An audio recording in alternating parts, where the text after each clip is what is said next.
하나님을 대적하며 경멸했던 여호야김이 죽고 이제 그의 아들 고니야가 왕이 되지만 그 또한 석 달 만에 바벨론의 포로로 잡혀가게 됩니다. 그리고 이어서 요시야의 아들 이제 여호야김의 동생인 시드기야가 왕이 됩니다. 다시 이제 이야기는 시드기야의 시대로 돌아오죠.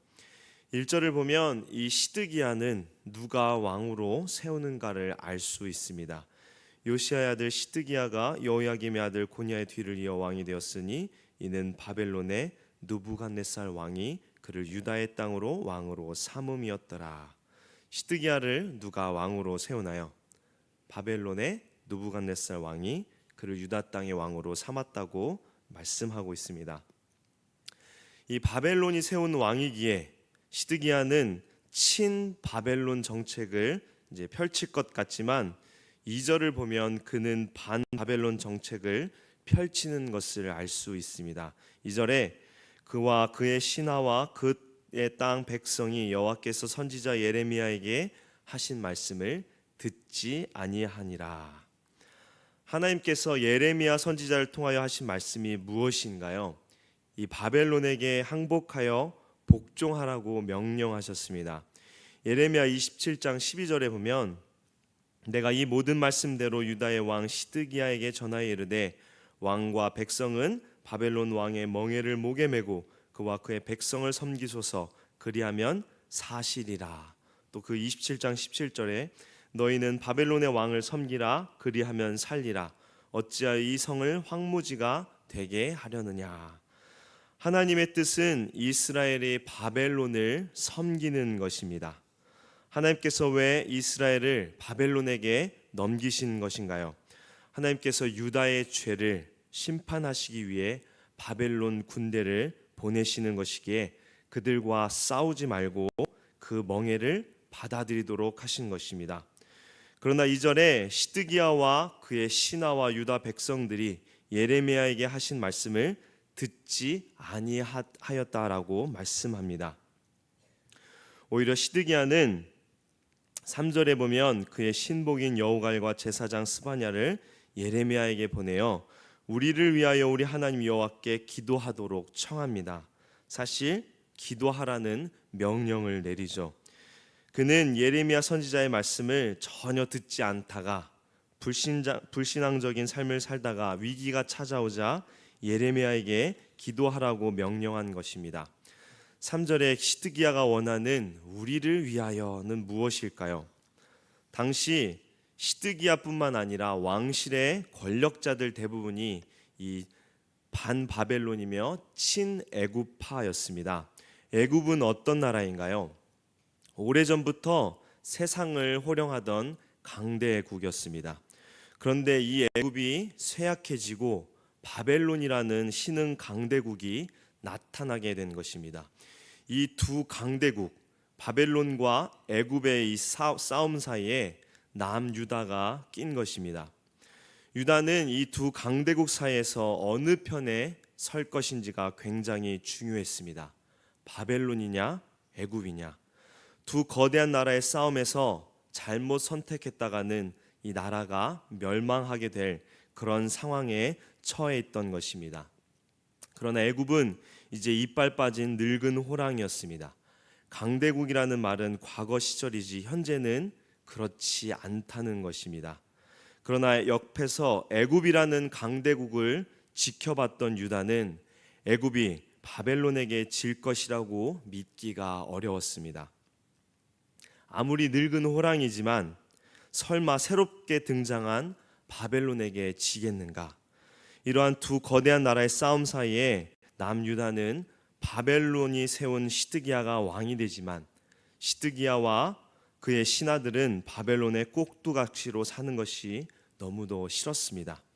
그들은 애굽을 도와 바벨론을 물리치기를 원했습니다.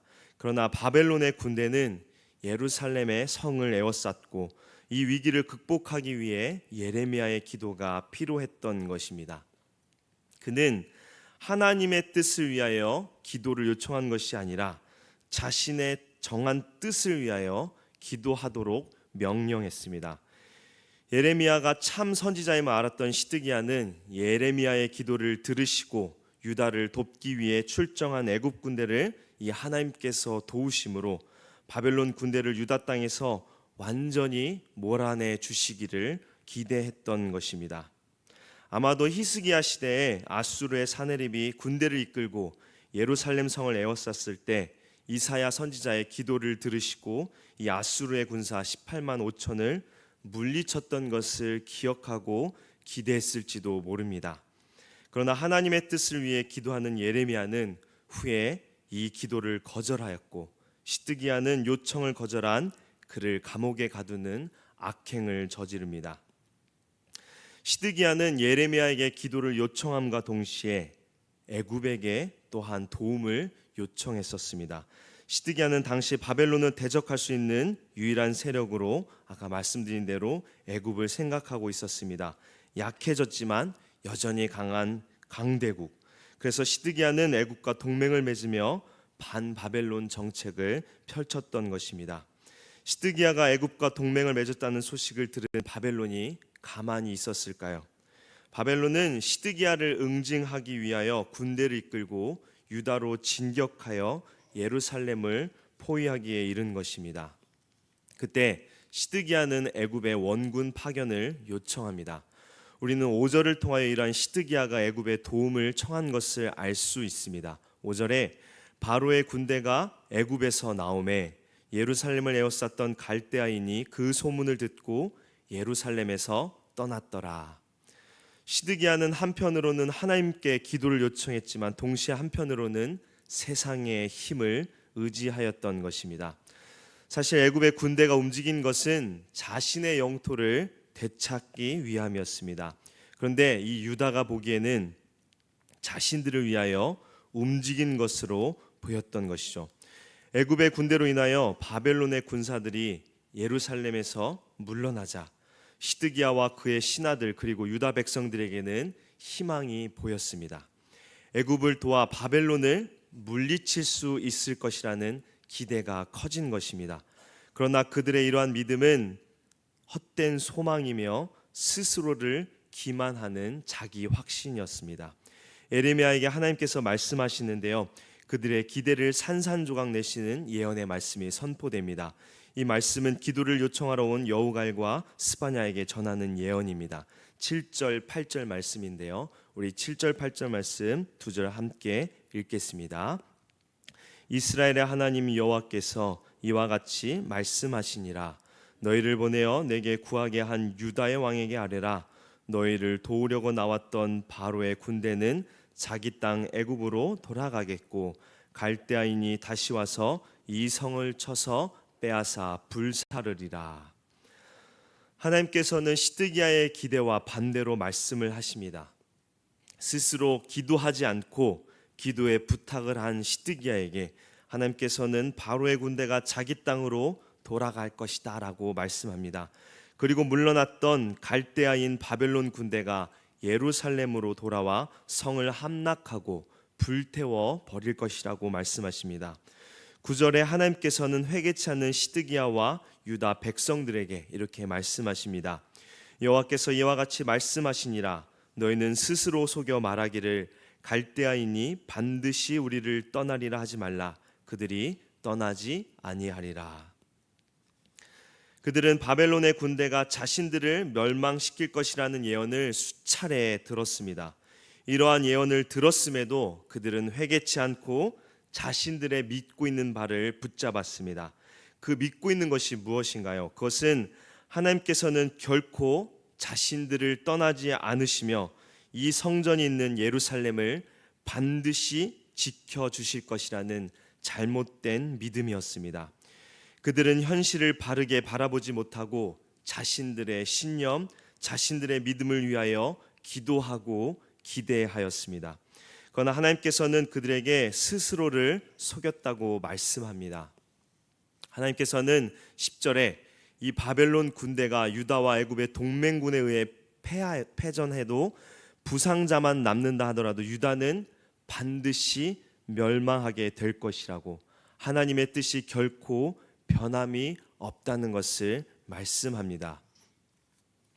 심판과 징계를 받아들이라는 말씀이 수차례 선포되었음에도 시드기야는 하나님의 말씀은 무시하고 자신의 경험을 의지하며 자신의 뜻을 정하고 하나님께 기도를 요청합니다.